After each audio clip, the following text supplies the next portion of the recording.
Hey everybody, this is Jen Kleinhens. And I'm Rob Vose. And you're listening to another episode of Everybody Hates Your Brand, a podcast where we talk about our thoughts and opinions on marketing, from customer experience to brand and everything in between. Join us today as we talk streaming, content creation, and marketing with Ross Thompson, otherwise known as Tommy T 999.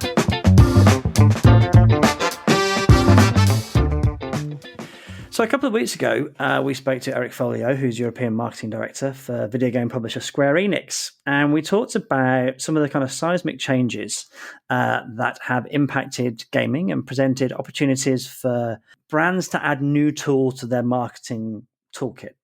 One of those opportunities was the rise of video game streamers and content creators, plying their trade on YouTube, Twitch, Facebook gaming, platforms like that. And we are lucky enough to be joined by one of those content creators today. We're lucky enough to be joined by Ross Thompson. Ross, welcome to the podcast. Hey, how are you? Great to be here. Yeah, glad to have you here. And for once, technically, we have Jen and me on the call, which is Should I feel special? Like having you both should, on? mate. Yeah, Jen does sound like she's calling in from Brazil, but apart from that, we're all here. Yeah, it's been difficult. We've essentially been a 1-to-1, but yeah, it's really great that you were here. I think what we usually do at the beginning of these interviews is kind of do a bit of a setup as to who you are and what you do, and a bit of background into your career, and then we'll kind of kick off from there. So, do you want to give us a bit of a background as to who you are and your career to date and what you're currently doing, please? Sure, of course. Well, hello. I have been in the video games industry for pretty much not in the industry all my life. I've been a video gamer all my life and a gamer all my life, but I've been in the industry for pretty much all of my working life as well. So probably the last 25 years, maybe. It's always been a passion of mine. Currently, I am just coming up to 6 years as a full-time, what I would class as YouTuber. I don't like ever saying it like that because I never expected to be doing that at this time in my career. But been doing like full-time uploading of videos and streams more recently for the last 6 years on my channel, which is classed as Tommy T 999 on YouTube.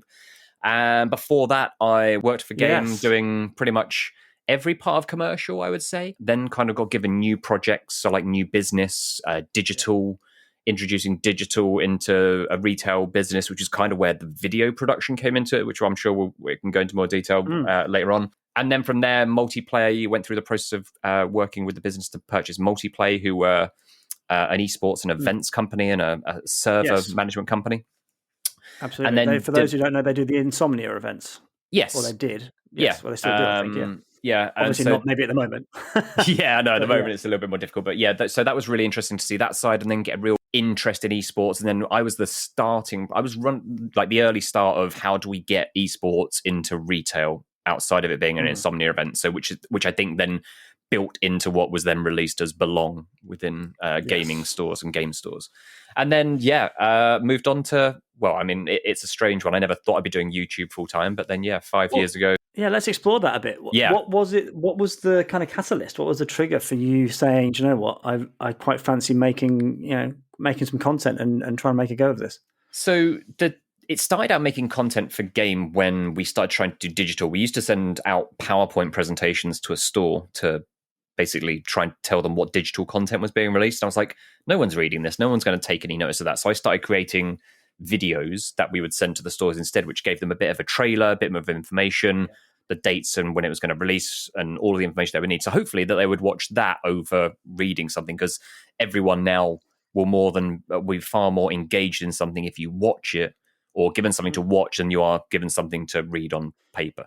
So to be clear, we're talking about things like downloadable content for games, things that did new digital games, that kind of stuff, rather than the traditional box product. Yeah, anything that we couldn't have put on a shelf, and we would never actually be able to sell, maybe. So we would be enticing people to tell them what was releasing digitally, so we could sell as a business more Xbox Live points or credit or PSN credit, Steam credit, stuff like that, because we can't sell those products, but we can sell people and tell people to trade in for the digital value of that product. So rather than paying with their credit card, they can come and use and find the currency from the store. So that was kind of like the starting point. I then found that very therapeutic. I lost my second parent, and that was a great way of getting away from stuff. So rather than just playing games, which was kind of like my getaway for everything and doing that on an evening, actually creating and making my brain work in a different way from putting videos together and content together was actually, it worked for me as a way of getting through that whole situation.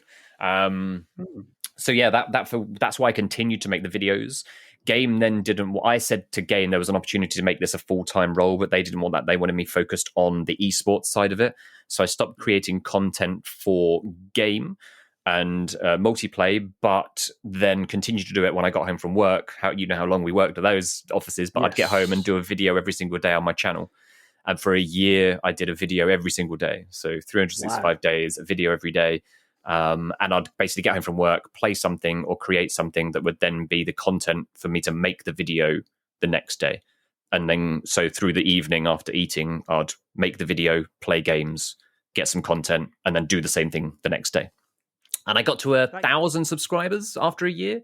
I was tracking it like every day. And that was where that's where it was kind of like, well, this maybe could be something. And at the early days, you were going around the office going, subscribe to my channel. I probably came up to you, Rob, at some point. I was, subscribe to my channel. I've only got like 36 subscribers, but one more. Don't have to watch. Just get the subscribers up. That numbers thing, that is captivating though. Because, I do it with this podcast, or if I've written an article on Medium and Jen sells books and courses, and it is a captivating thing to just keep refreshing. Oh, how many have I done? Oh, how many have I done now? Oh, how many have I done now? You can't stop yourself, can you? Yeah.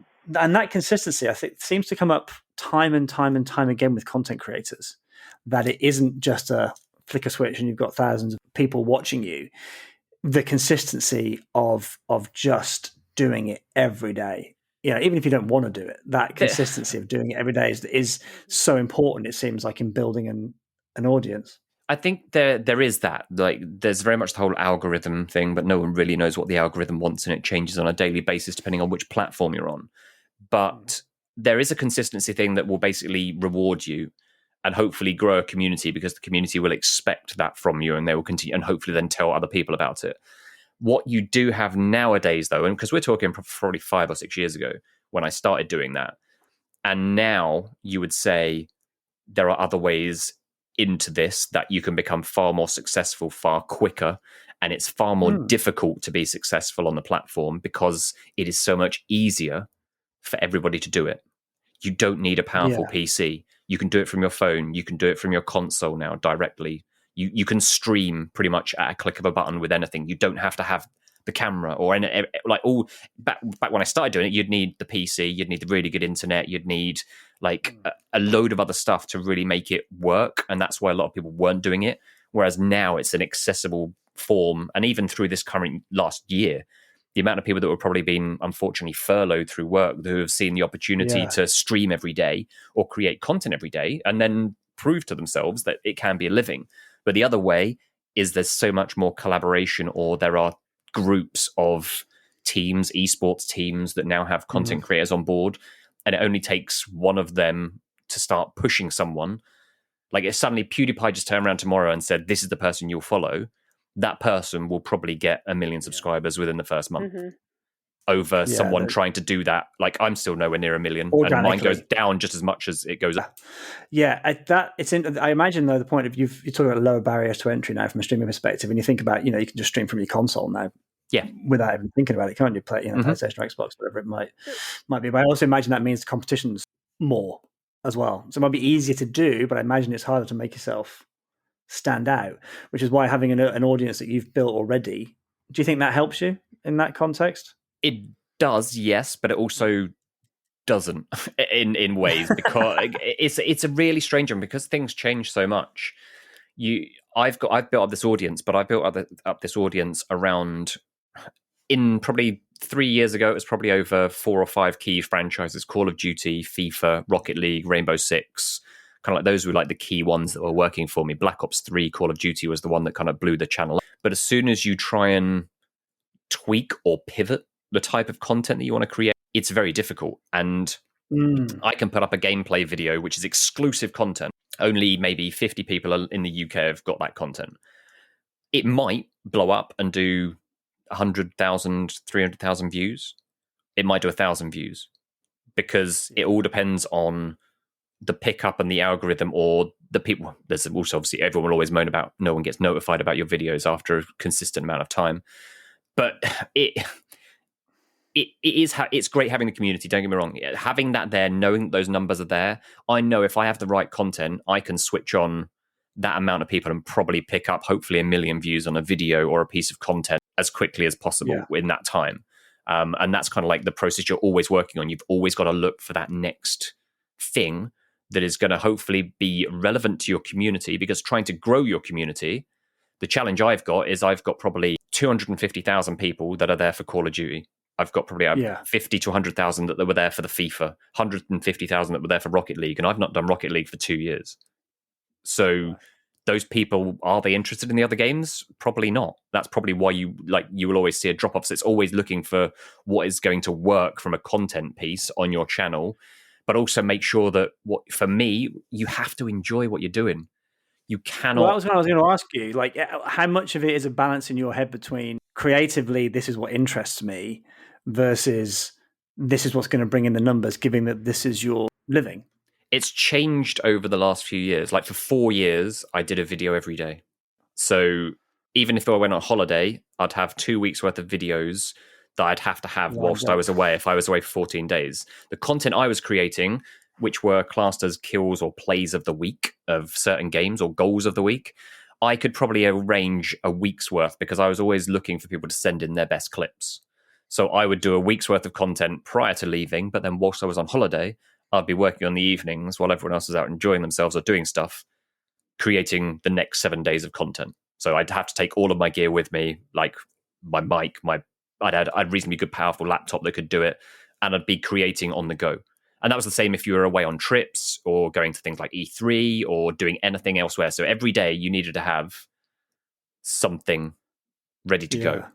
And that, the worry there is as soon as you felt, if I don't upload tomorrow, the whole channel's going to die. You just get in that mindset of, if I don't upload, everything's going to break, and this is my living. And that's where you then get into a really bad place. And then you do hit a wall. And I hit that wall, I think just after the 4-year mark. I was just like, I can't do this anymore. I can't literally upload every day. And then some of the series were getting weak weren't evolving. There wasn't a new Rainbow Six that came out. FIFA came out every year, but was the same thing year on year. Game, basically. Yeah, so there wasn't anything really new or exciting about the goals that people were scoring. So, for instance, the last year, like the year before last, was really tough. Like I was starting to not make anywhere near the money I need to live. And the only reason I started doing this full time, just to probably go back, I started to make as much money from doing this on a monthly basis that I was getting in my pay from working full time. And at that point, I made the decision of, if I don't try and make this a success now, even though I was in a really reasonably high position at the business, if I don't try it now, I'll never have the chance to do it. So it was a huge gamble, but it's a gamble that 5 years on has proven it kind of worked, but the platform itself has had so many ups and downs with different scandals and things that have caused monetization issues. The thing about doing this is there's no guaranteed income, because the income is very much reliant on Google having adverts putting on the platform, marketing spend with Google, whether you're getting subscribers that become members, whether you might be streaming and getting certain donations, whether you're doing certain deals with partners to bring in a bit of extra revenue on a monthly basis. There's no guaranteed number. And what I find is, when you look at a lot of people, I think a lot of people are living on these. A lot of people that do this, I'm in a very different situation, because I've had a career before doing this, whereas most people who are successful doing this haven't done anything else. And that's my biggest concern, because if YouTube suddenly turns off tomorrow, I know I can go out there and get a job. But I know every main YouTuber out there will be like, oh, now what do I do? Well, that's why I think diversification of your income stream is so crucial, then, I would imagine. So, and we'll come to this a bit later, but things like, as you said, sponsorships, working with brands, that kind of stuff must be hugely important. I mean, it's become more important over the last few years, because I was so reliant on when the channel was really successful, and this was before probably the PewDiePie scandal and a few of the other scandals where certain videos were having adverts put on it by big players out there that really shouldn't be showing their adverts on those videos. I was earning happily enough to manage and see this as a revenue stream. And I was probably 99% of my earnings were ad revenue. Right. And then I have never been managed by anyone. I've always done everything myself. So I've never looked to... I've done a few sponsorship deals in those first few years, but mostly the content I created was all about just... There wasn't a real need for the sponsorship. I'd get support from the publisher to give a really good prize away to the winner that I'd always do. But apart from that, I wasn't really looking elsewhere. The last couple of years has much been more about looking for partners to come on board so that I knew, based on the fluctuation of the roller coaster of ad revenue that you will get from something like YouTube or Twitch or whichever platform you're on, I knew that I'd have a guaranteed income of X amount that I knew if I would have to just top up, or you always know you're going to have if you can make Q4 work for you on YouTube, like the October, November, December, January months, maybe not January as much, but if you can make that, you'll a bit like retail, you'll probably make 60%, 70% of your overall income for the year in those months. And that's also from probably sponsorship and partnership opportunities as well. So it's how do you manage for the rest of the year to try and make sure that you're covering yourself. And that's where you don't go and blow everything that you make in those 4 months, because those 4 months have then got to, it's got to make sure it covers you from January through to August, September time, plus pay your tax bill in April and July when it comes through. So you've got to be careful. Someone needs to be. There's probably a market in there for tax accountants for. There's huge for that. YouTubers. Because if you go back a few years, there was a few people that got really caught out by it. Like there's a few big, high-profile names that got caught out because they just didn't have a clue that was a necessity. And now it's becoming, because it's more of like everyone can do this as a job now, it's become more on people's radars as a living that the tax man can go after.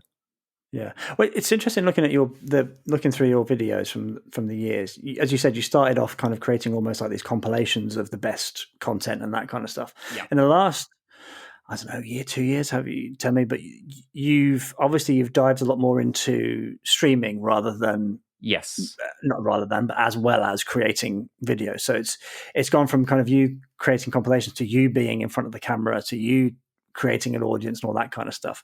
Yeah. When you started streaming, how hard is that transition? How hard is it to be energetic and talking to your audience and trying to build that community and all that sort of stuff? It must have been quite a difference. It's a very different lifestyle and a very different way of having to work. I mean, luckily, I've always I've been okay in front of camera. I did quite a few bits for Game in the past and hosted a few things for them. And I haven't got an issue with, I think, a confidence issue in front of a camera, which I know is a tough thing for a lot of people to get across. I didn't put my face on the majority of the videos going in the past. So it was always like, when are you going to show your face? Like, you don't need to see my face. So there's always that worry that people are like, I didn't expect you to look like that. Or is that really your voice and stuff like that? But the thing was, I had hit that wall of creating that content, and the series, when basically the algorithm screwed me in my eyes when I used to have my videos, the majority of the really good ones were classed as kills of the week, which sounds horrific in a way, but it's just video games, Call of Duty, Rainbow Six, and stuff like that. But as soon as the scandal happened around the certain videos that they had to clear off of the channel a few years ago around a lot of bad things and terror-related stuff, and a lot of words basically became kind of like highlighted as, if anything's got this in it, the algorithm's going to go, see you later, mate. That isn't going to get pushed anywhere because we're not going to pronounce, or we're going to go full on safety mode and put as many of these different words into the pool of, if anything says this, we can't promote it just in case we risk doing it until it's been vetted. So over-exaggerated. So I then had to change a lot of them to plays of the week. And again, it's a huge algorithm change between what the channel has been used to and been successful on to then changing it. It doesn't sound much, but actually it's a lot for a platform of VOD content that will change, and you've got to then hope that YouTube pushes that content over above. And it just got to a stage where I was getting probably not bored of doing it, because I still loved doing it, but there wasn't anything happening and they were just still declining. And coming from a commercial background, as soon as that graph starts going downwards, there's something wrong. Even though that might not be the case with something like YouTube, as soon as you see a downward spiral, you're like, what can I do to rectify this? And it basically became apparent that live streaming, or like with the YouTube, a lot of your success would have come from people commenting and you then replying to that comment. Because if you get a good like, and I know everyone always says it, but everyone always asks for likes and comments. They're key for a video to be successful, especially the likes, really, and also dislikes. But the idea was that you would always comment, and if you replied to someone's comment, that person would be over the moon that you've replied to them out of all the people who replied to it. But that soon changed when live streaming became so much bigger, because you can now interact with someone live. Why would I comment on a video when I can comment on your stream and you can basically talk to me directly? So I then thought, right, I'll give stream a go. I have no issue with it. I enjoy it. And I then did, so that it wasn't an ideal that I was going to. 2020, when it came around, I had a whole plan of structured like 5 to 8 brand new series that I wanted to create in 2020. But they were all, unfortunately, in real world stuff. Right. So changing it up, still gaming related, but some interview based stuff, some bits where I'm out and about. And I had this great plan. And then obviously the world happened with the coronavirus and everything else that came along with it. And I've been stuck inside. So I needed to create something. So I thought, until I can do this stuff, streaming is the way at the moment that seems to be a good platform to go. So I started doing that, and I did 200 days in a row of streaming Warzone. Wow. 3 to 4 hours a day minimum. Because I wasn't going anywhere, I wasn't doing anything, so I had nothing better to do. If I wasn't doing that, I would probably be doing something to create a video or playing it anyway. So why not play it and hopefully create a community and a group of members around it? So that's where the engagement comes from at the moment. From a streaming point of view, is it's one-to-one live engagement anywhere in the world with anyone that wants to log in, and you again hoping that the platform pushes you. I imagine it gives you, streaming gives you raw material then if you do want to create a cut down video, or you wanted to create something for YouTube that was more... Yeah, I mean, you can do a highlights package. Yeah, a lot of people will stream on Twitch and then create a highlights package, or the one good game of their 5-hour Twitch stream they'll put on as a YouTube video. I was streaming on YouTube still, because that's where I'm trying to grow again on another platform is just... unless you've got a real backing behind you, it's not going to happen, because all of the platforms now are so saturated with content or creators that are trying to do this. So I backed my community to be there on YouTube, but that also meant, again, the algorithm it will never probably admit it, but if you create streams over videos, it can affect your videos because of the average watch time being a lot lower and click-through rates. And there's so many different bits within the back end of the analytics that can affect your videos performing. So you've got to kind of like either go all in with one, or maybe go all in with one and then maybe one or two little bits of tidbits of, and that's kind of like what I did. I moved from a VOD 100% channel with the odd stream to a streaming channel with the odd VOD. And that, I think, is also another thing that I've got to get my head around as to how I fix and go through. Interesting, because streaming, if we kind of move from what you're doing to how this presents an opportunity for people who are interested in getting into that audience, and as we know, marketing is obsessed with youth, says the old man. When we spoke to Eric, kind of his view on streamers was sort of twofold. One was that it was like an awareness driver, eyeballs, getting your game in front of people. But secondly, that the influence part of it, the taste making part of it, that streamers were crucial for sort of setting the zeitgeist around what games were great and what games weren't. What do you, as a streamer and as somebody who's worked in marketing or adjacent in commercial, if you were a brand outside, what would you see as a value of working with a streamer? I mean, based on the ones that a lot would depend on how much money you've got to spend and your budget that you've got available to you. But being honest, I mean, when you see some of the numbers that are floated around as to how much some of the top streamers will require to get you onboarded, but the power that they also provide off the back of that, you've seen games that are terrible games get as many streamers on the same day of launch playing them, and that game then gets X amount of millions of downloads. So the eyeballs and the opportunity is huge with these people. But that's where your budget of spending X amount of thousands of dollars or pounds on an advert in press or online over spending it on someone hopefully going to play your game or advertise your product and be a partner for you, it's huge.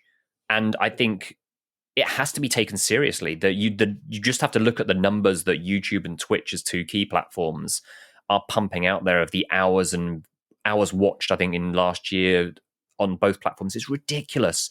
Like one guy, like obviously Dr. Disrespect, one of the biggest streamers that was on Twitch, left Twitch, went to YouTube. He had, I think it was like 200, 300,000 people watching him on his first stream. You had one guy on Twitch the other day reach 2 point something million people live. And all it was doing was he was basically he was presenting his Fortnite skin. He was a Spanish streamer, and he was literally about to he got a skin in the game for his character, of him as a character, and I think he reached 2 million people concurrently watching him sat there doing pretty much nothing apart from crying at how many people were there until they did the reveal. But you had Ninja that went for a rumored ridiculous 6 or 7 figure sum for a 5-year contract with from Twitch to Mixer, which if anyone doesn't know, Mixer was the platform that Microsoft used as a streaming platform to try and combat against Twitch, which then went down after a year and a half, and he basically got to keep all that money, and he's gone back. He did all right at that, did Ninja? Yeah. For those who don't know, Ninja, Tyler Blevins, I think his real name is. He's famous basically for being a Fortnite streamer, and it's interesting. I wrote an article recently on Fortnite, and the value he brought that game, and vice versa, as a relationship is extraordinary. Both he and Shroud went over to Mixer, got a ridiculous deal. Then Shroud came back and went live on Twitch and got, I think it was 500,000 people watching him for his first stream back. So the eyeball opportunity of this is huge, but that's not to say you can't pay the small guys to do it as well, because you'll find that the smaller guys have got 10,000 streamers who have an audience of 10,000 people, making up numbers here, or one that's got. Yeah, I mean, there's such a range. You can find such a range, and it depends on the person as well, because you've got to make sure that the person that's going to start pushing your product is going to say the right things, or is not going to suddenly. I was just going to say, it seems to me that the risk with the smaller influencers, though, is things around like audience integrity. Like, it seems like it would be harder if you're partnering with 1,000 smaller streamers to ensure that the eyeballs you're seeing are correct. Like, do you know what I mean? Like, because it's spread over such a large amount of influencers versus one person, where I can imagine, and this is total speculation, but I imagine PewDiePie has somebody on his team who basically is like managing him from an advertising or brand perspective, where he's basically saying like you would with any magazine, right? Like, these are the people that watch the channel. We know we have verified, this percentage, because I think this is, I mean, not to kind of steer us down a different path, but I think that's something that brands think about a lot too in this space. And I think especially with like micro influencers, it's like, well, how much can we really like verify or check that, we're actually going to get the people that we're paying for? I think the one thing you'll find now, and this comes from me trying to do everything myself as well, is that publishers and people wanting to utilize streamers or video content for a way of advertising are definitely just using agencies now. And those agencies or management companies will manage a pool of talent that will offer X amount of million of views and X amount of different people. That's not to say, though, if you went down the route using that agency, you would get all of those creators. It would probably be that the top, if they're not paying enough, the top creators that are in that pool that bring up probably 50% of the millions of views that you could get on offer probably won't even be a part of it. But you won't find probably agencies or companies now using. I've found it far more difficult to do anything directly with a company now, because they're either using an agency to do it for them, or they will only talk to an agency that because they know they're going to do, it's like a one-stop shop. And that's why there's so many different companies out there now that are either influencer management agencies, influencer kind of like actual. The trouble is, an influencer these days is anyone that's 12 and upwards. So you've got, and this is going to make me sound up, but you've got people that are 21, 22 that have done it but aren't as successful as they were, now doing it as a management side of things. So all they've ever known is this.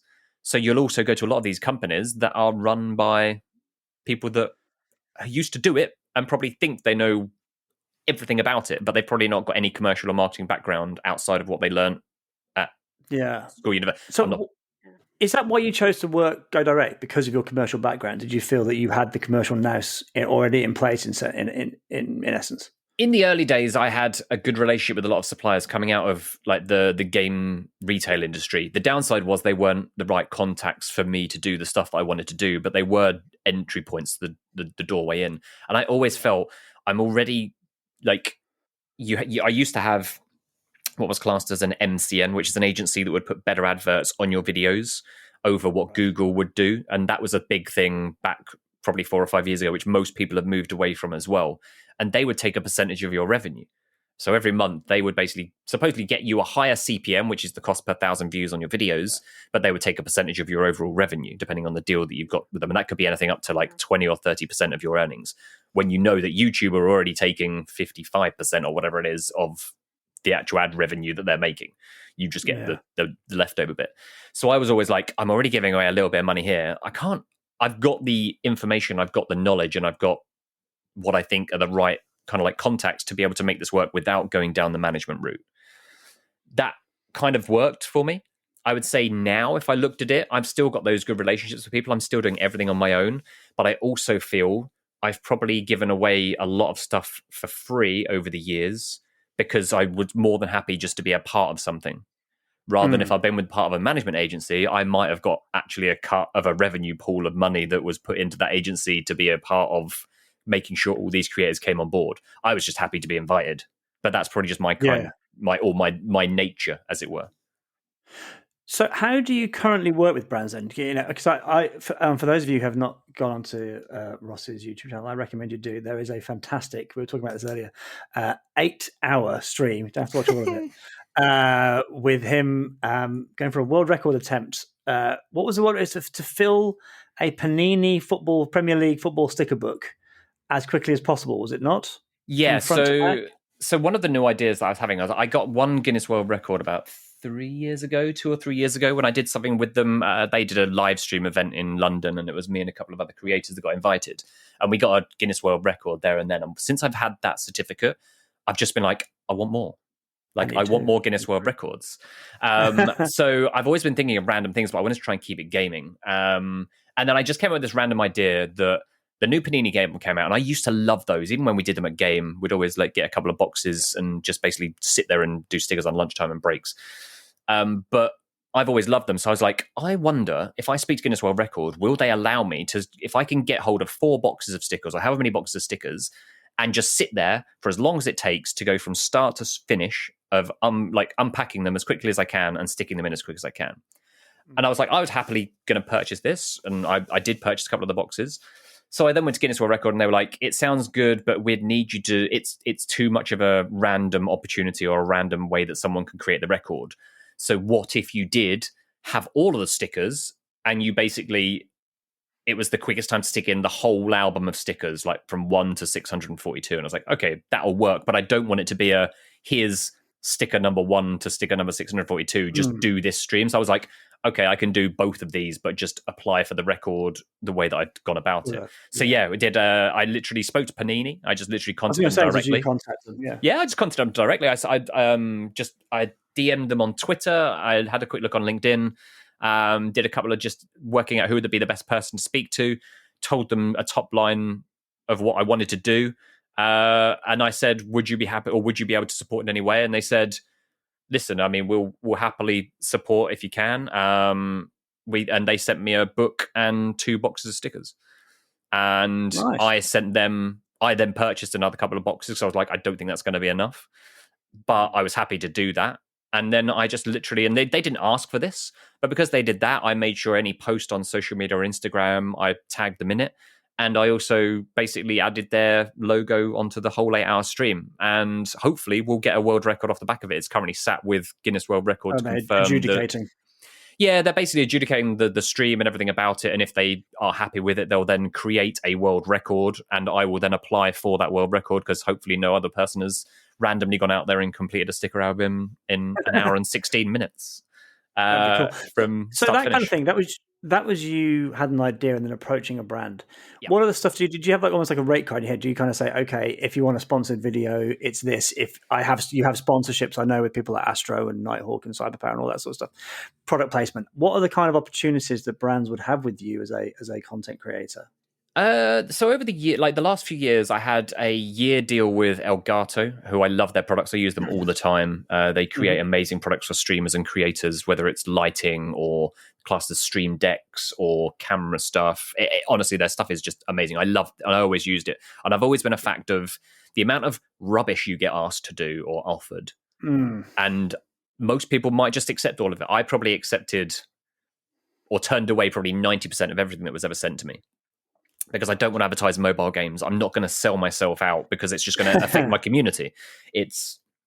I want to balance this, and I'll make sure whatever I advertise is right for whoever is watching mine. If I'm happy to use something, I will then work with that company. So I was I suppose I missed out on the fact of when I first started doing it, I went for the AAA over the starting down at D and working my way up.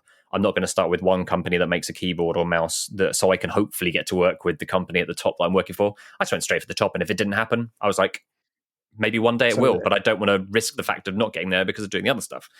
And so I've worked with Elgato for a year, which was literally just me saying to them, look, I use all your products. They then saw that I was using them and doing other stuff, and we had a good conversation. And I had a great year's partnership with them. At the end of that year, they were super happy, but they didn't want to renew it, and you move on from it.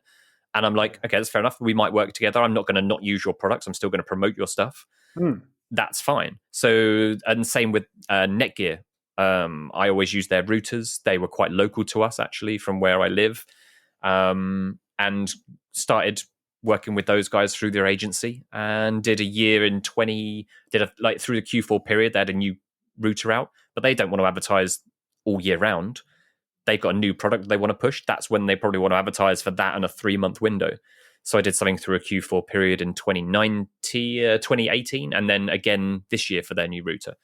So, and they're all set up in different ways. Some are product based, some are monetary and product. I do have a rate card as such, but I've never had, I suppose that's the one thing I've lacked, is really whether I've undersold myself or underestimated what value I could actually get from doing some of these things, because I look at it and go, I'm going to be fair to these people.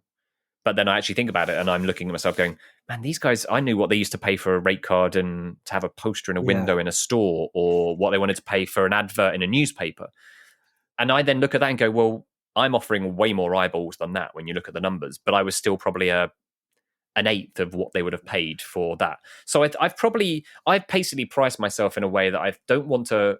I always felt I didn't want to overprice myself. And I think that's the only advantage I might have had from having an agency or company working for me that had more knowledge on that side of it, because I went in blind with that. And a lot of the times I'll just be like, listen, you tell me what you've got.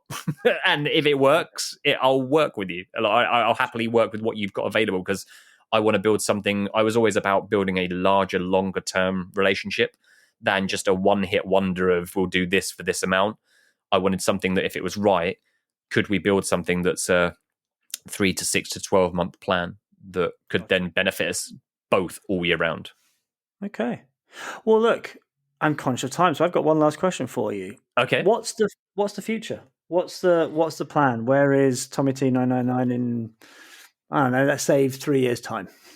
The plan is this year is pretty drastic. I got the stuff I wanted to do last year. I'm determined to try and get away this year. So I actually haven't uploaded for a week now, or done a live stream for a week now, because again, I think I'm going to have to do like a hard reset. So I'm currently working on about 5 to 8 new series that I want to try and create, and a full rebrand push of the channel. Like a real kind of like, I want to put like a really cool marketing kind of like spin on campaign on behind how the channel is going to transform from what it currently is to what it will become, hopefully.